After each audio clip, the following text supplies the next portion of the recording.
Hi. Have you been hearing a lot about vulnerability, Brene Brown, and needing to be vulnerable and show vulnerability? Well, I have too. So let's talk about that as it pertains to leadership. My name is Daryl Black, and I'm here to help you be the leader you would want. So vulnerability, I think, has received a pretty bad rap over the years with regard to what it means and what it really involves. And I know for me, I always resisted that term. I always felt that it was warm and fuzzy and emotional.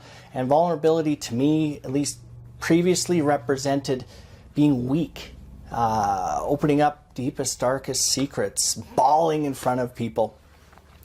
And as it pertains to leadership, bawling in front of other people and revealing your deepest, darkest secrets probably isn't the greatest idea to build a bit of street cred and trying to get your team to follow you.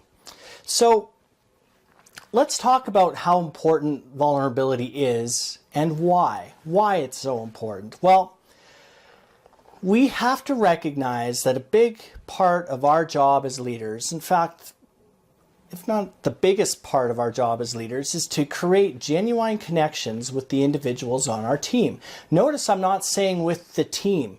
I'm talking about the individuals on our team. If we have 3 people on the team that we support, well, as a leader, my job, your job, is to connect on whatever level you need to with those 3 individuals to bring out the best in them so that they can get the job done.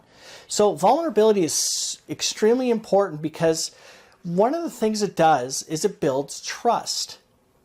And how does it do that? Well, think about it in terms of there's a natural gap that exists between a leader and a follower. It just exists. We're social beings. We always have a sense of where we belong in a structure, right? A community. Doesn't matter what it looks like, there's always a quote-unquote pecking order. So there's just an inherent gap that exists between the leader and the team. Well, if I express vulnerability, and by that I mean I ask for help, or I say I don't have all the answers, what that does is it builds trust because on a bunch of different fronts, one of which it tells the team that I trust them enough to really open up and be vulnerable. So I trust them with that information. It also builds trust in that they feel, the team, the people I support or that we support, they feel that, hey, you know what? He is just like us. She is just like us. They're not overbearing. They're not dominating. They're not better than us. They're not necessarily smarter than us. They are human. And that's one of the ways that we can build a connection, by building that trust through vulnerability.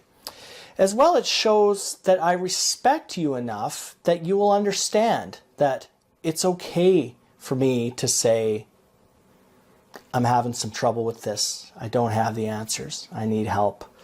So vulnerability is a really important component, and it's really a personal pillar of leadership to build a connection. So the natural question that would follow that is, well, why don't we show why don't we show vulnerability? Well, I think there's still very much the impression that it is weakness because we think about it in terms of, again, revealing deepest, darkest secrets, crying, being a blubbering idiot in front of people. Like, insert whatever your mental model for vulnerability is. And we were kind of raised with the approach that the leader is the beacon. They're strong. They're the pillar. They have all the answers. Their job is to pick everybody up, put them on their shoulders and march them towards where they need to go. You know, that whole be a man. And I say be a man because historically leaders have been men. Thankfully, that's starting to change. Whole different topic, which we'll definitely dive into with regard to gender bias and those types of things. So vulnerability has always been kind of the antithesis of the strong leader. And the strong leader is the paradigm by which a lot of us grew up. And I know in emergency services, for example, or emergency management, my background, vulnerability, if I stood in front of a room of peers many years ago and said, whew, guys, I'm stressed out, man. Like, I don't know the answers. I don't have the answers. I'm going to need your help. Well, there could have been a perception that Daryl is weak. Daryl isn't capable. Daryl isn't competent.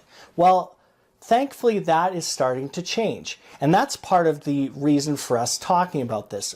For our leadership styles to really connect, to resonate, to influence the team we support, we need to really change how we're doing business as leaders. And one of the ways we can do it is to continue to develop our ability to show genuine vulnerability. So, again, why don't we? Because it's been seen as weakness. Should we? Absolutely we should. So now how do we do that? What is vulnerability? So do we start tomorrow and I have a team meeting saying, hey, we're starting a project and I have no idea how it's going to go? No, not at all. Not at all. I think it can start pretty simply. And it starts with a couple of questions I've already talked about. Ask the team for help. You know, the leader doesn't have to do it all. And in fact, shouldn't do it all. Can't do it all, shouldn't do it all, but yet we do as leaders because we have this impression that we're supposed to. No, that's old school. Get over that thinking, all right? We don't have to, we shouldn't be doing it. In fact, we have to be giving our team the support they need. So, and that means on any level and all levels. So we need to show them that we're vulnerable. We are infallible. We're not perfect, because that sets the standard to a very, very high level that, frankly, nobody can meet. Especially when we're talking about times of crisis, it is very, very, very difficult to be perfect. Trust me, I've tried, and I continue to try and fail, sometimes epically, but at least I learn. So asking for help. Another way is admitting that you don't have all the answers, but together, let's work through these problems that we're facing, and we're all in this together. So those are two pretty simple questions, or two pretty simple steps to take. Ask for help from your team and admit that you don't have all the answers. Try that and you'll start to see the team open up. Now, like so many things in leadership, it's hard. It's hard to open up because a lot of times our upbringing has kind of been contrary to that. And also, like all things leadership, it needs a balance. So I can't go into work tomorrow and say, guys, I'm out. Like, I'm stressed out. I have no idea what we're going to do here. You guys are in charge. You know, you can't do that because absolutely there is a level of trust and credibility that you need as a leader, for sure. I get that. So you have to measure the amount of vulnerability you're using. And therein lies another challenge of leadership, in that I may show different levels of leadership or vulnerability to different people on my team based on my own trust and my own background and working with them. But at the end of the day, it's critical for a leader to demonstrate that vulnerability to others, because that builds trust, builds respect, and it really lessens the gap between leader and the team. And that's ultimately what we're trying to do. We're trying to erase, or at least minimize, the barrier that often lies between the follower, so the team, and the leader. Vulnerability is a really, really effective way to do that. And it's simple to do, it's hard to execute, but the gains will definitely be worth it. Thanks for watching.